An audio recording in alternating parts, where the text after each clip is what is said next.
This is Keep Calm and Mother On, a special series brought to you by Everyday Motherhood, and I am Christy Thomas.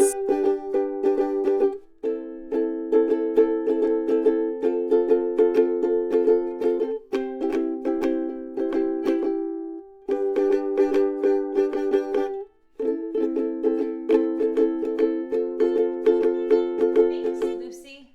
You're welcome. Also, that was my ukulele. Way to go, kid. Today is Friday, April 24th. I am still actively collecting SpeakPipe tips. I need about 188 more to make it until June 10th. Now, I know some of the states might start to open before June 10th, but I really want to last as long as I can, sending out these daily tips into the universe for you. I can't wait to hear your voice and hear your love and share it with the whole world. So send it in. Now, here is my tip for today. Schedule in a time to take a long, hot bath or shower uninterrupted.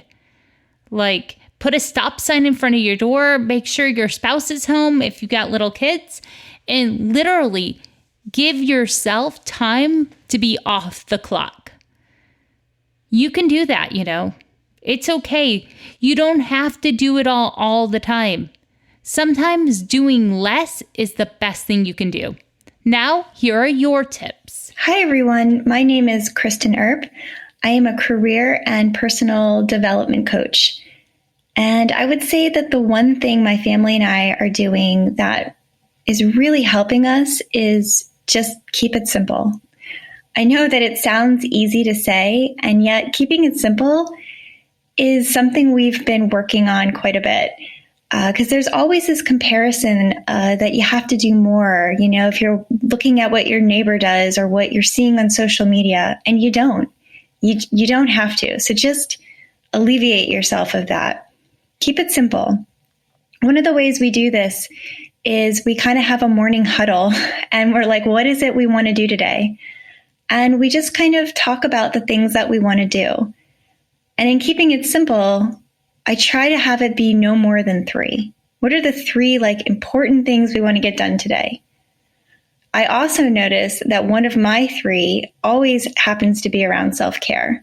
Whether it's I'm taking a nap, I'm watching something on Netflix, I'm calling a friend, whatever it is, I've noticed it's hugely important to me to put one of my action items as self-care. So I offer this tip if it helps you. And just remember, you can keep it simple. It's okay. Hi, Christy. It's Alice. One thing I've really been struggling with during this time is just almost feeling overwhelmed from all the opportunities and offerings that our local companies are putting online, and things like Zoom calls with friends or get-togethers online, and all the great things that people out there are offering, like online dance and story readings and poetry readings and all these fantastic things. And that's all wonderful, but it can feel a little bit like there's almost too much to do.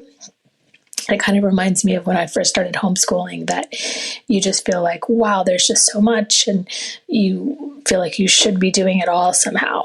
And I've had to remind myself that every family is a little bit different, and it's okay if we don't do it all. We can do some of the things one week and not do them another. We can do some of the things never. We can pick and choose, and we can do kind of what works for us. And I think that's just really important to remember, that just because there's a lot of good stuff out there doesn't mean that you have to do all of it. Hi, Leslie Gustafson here, sex and marriage coach and therapist and coach for women for over 30 years, with some tips to help you get through this unusual time that we're living through. Number 1, cultivate hope and not fear. Fear can be infectious and derail your home life. And so your attitude, your perspective, the meaning that you make out of this time is everything. And guess what? We have time and space that we have not had in a very long time to cultivate our most intimate relationships at home. Make use of it. Connect more with your partner. Take stock of your relationship and where you're at right now and what you need, and dream a little dream about what you want for your marriage. And make use, like I said, of the time and space that you have. There is time for connection. There is time for laughter. There is time for music. There is time for dancing. There is time for your sexuality or perhaps your neglected sex life. One tip I have for couples that can really enhance their sex life is to create an environment in their room that is sensually pleasing.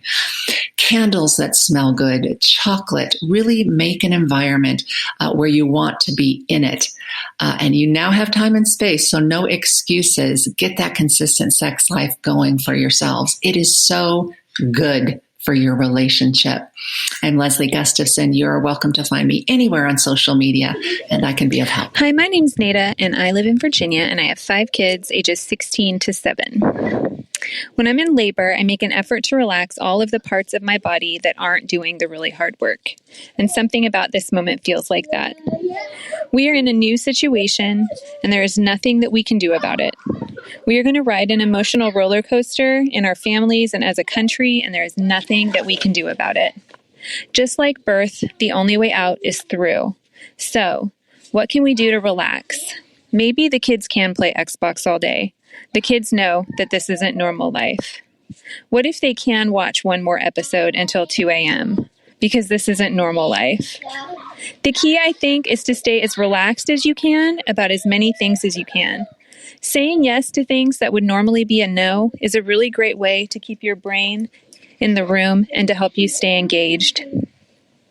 This moment also reminds me of birth in another way. When we give birth, we accept that we have this little space where none of the normal rules apply. We actually give ourselves a little kindness and grace to let some of the details fall by the wayside. I encourage you to embrace that energy now. You are in a cocoon with your little family. Everything is a little wobbly emotionally. Don't ask too much of yourself. Try to relax everything you can, because this moment isn't forever, and there are no rules. Hi, this is Lindsay from 3 Hippie Chicks and a Redneck, and I had another quick tip. A mom told me something when my babes were little. I have twin girls. They just turned 12. And she said, "You are their mountain. You are their rock. Amid all of the chaos and big emotions, they need you to be there for them." But of course, we are human and we have big emotions as well. So know that it's okay to take a mommy time out and step away and reset your brain when you are losing your patience, getting fed up. You know, go in the bathroom, lock yourself in there, read a few pages of a book, try to meditate for 5 minutes, go outside and walk in the grass barefoot. If you use oils, throw some oils on yourself. Whatever you need to do so that they can have their big emotions and then you can be there for them to help them reset themselves. It's really tough right now, and kids seeing us being calm and strong amid the storm will help them do the same. This was another winner chicken dinner. Thank you for all of your voices and your tips and your love for your families and for the rest of us. We are better together.